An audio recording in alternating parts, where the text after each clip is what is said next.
don't wanna pop a bottle off of your chain. Assalamualaikum warahmatullahi wabarakatuh. Hai semuanya, di sini kami dari kelas 12 MIA 3, kelompok 5 Kimia. Perkenalkan, nama saya Dea Zaratul Jannah dan Nama saya Taman Danisa Fitri. nama saya Mutia Sandi Utopia. Nama saya Aswan Fasalim. Dan nama saya Alil Azmi.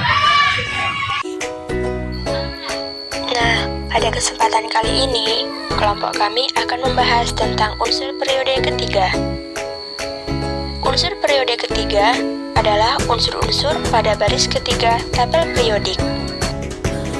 Nah, unsur periode ketiga ini meliputi natrium, magnesium, aluminium, silikon, fosfor, sulfur, klorin, dan argon. Sama seperti unsur-unsur lainnya, unsur periode ketiga juga mempunyai sifat kimia. Berikut penjelasannya ya.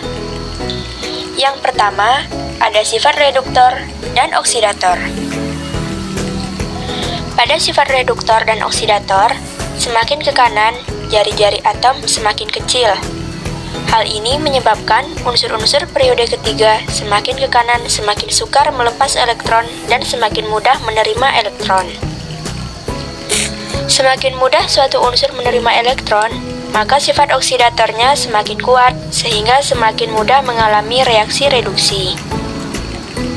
Jadi, dapat disimpulkan bahwa semakin ke kanan, sifat oksidatornya akan semakin bertambah atau semakin mudah mengalami reaksi reduksi.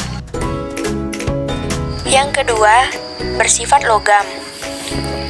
Unsur periode ketiga terdiri atas unsur logam, semilogam, dan non-logam. Semakin ke kanan, sifat non-logamnya akan semakin kuat karena pengaruh sifat keelektronegatifannya semakin besar dan semakin mudah untuk membentuk ion negatif. Keelektronegatifan adalah kecenderungan suatu atom dalam molekul untuk menarik pasangan elektron yang digunakan pada ikatan ke arah atom bersangkutan. Sifat yang ketiga adalah sifat asam dan basa. Sama halnya dengan sifat reduktor yang semakin berkurang dari kiri ke kanan, maka sifat basa unsur periode ketiga juga semakin berkurang dari kiri ke kanan. Atau dengan kata lain, semakin ke kanan, semakin asam dan semakin ke kiri, semakin basa. Nah, jadi itulah tadi sifat-sifat yang terdapat pada unsur periode ketiga. Nah, kegunaan yang pertama adalah aluminium. Logam aluminium adalah logam terbanyak di dunia. Logam ini pertama kali dibuat dalam bentuk murni oleh Ørsted pada tahun 1825 dengan memanaskan amonium klorida dengan amalgam kalium raksa.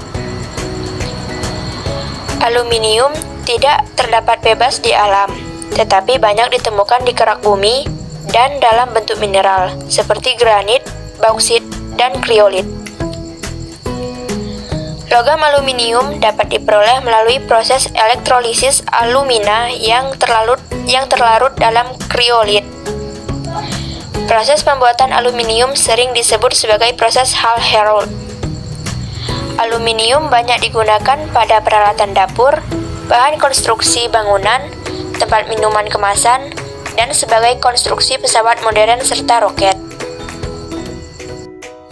Yang kedua adalah silikon. Unsur silikon banyak ditemukan dalam batuan, pasir, lempung, dan mineralnya seperti silikat, feldspar, kuarsa, amfibol, dan mika. Silikon banyak digunakan dalam bidang elektronika sebagai semikonduktor untuk membuat transistor, chip komputer, dan sel surya. Silikon juga digunakan sebagai bahan pembuat kaca, gelas, dan lem. Sifat silikon yang dapat menyerap air digunakan untuk silika gel pada peralatan kamera, laboratorium, dan kemasan obat-obatan. Paduan silikon dengan besi atau ferrosilikon digunakan sebagai deoksidasi dan untuk membuat baja tahan asam. Selanjutnya, kegunaan fosfor. Fosfor banyak ditemukan dalam mineralnya seperti fosforit dan apatit. Fosfor juga terdapat dalam semua bahan hidup tulang dan gigi. Fosfor diperoleh dengan cara pemanasan mineralnya dalam tanur listrik dengan pasir dan karbon. Fosfor yang diperoleh kemudian dimurnikan dengan cara destilasi. Fosfor digunakan sebagai bahan baku dalam pembuatan asam fosfat. Fosfor merah digunakan pada ujung korek api, sedangkan fosfor putih digunakan untuk racun tikus. Kegunaan yang keempat terletak pada belerang. Sulfur atau dikenal dengan belerang dihasilkan dari proses vulkanisme. Belerang banyak ditemukan dalam unsur murni dan dalam bentuk mineralnya. Belerang digunakan dalam bubuk mesiu, korek api, insektisida, dan fungisida. Belerang juga digunakan dalam industri pupuk, kertas, cat, plastik, bahan sintesis, pengolahan minyak bumi, industri karet dan ban, industri gula pasir, aki, bahan peledak, industri kimia, serta industri logam dan besi baja.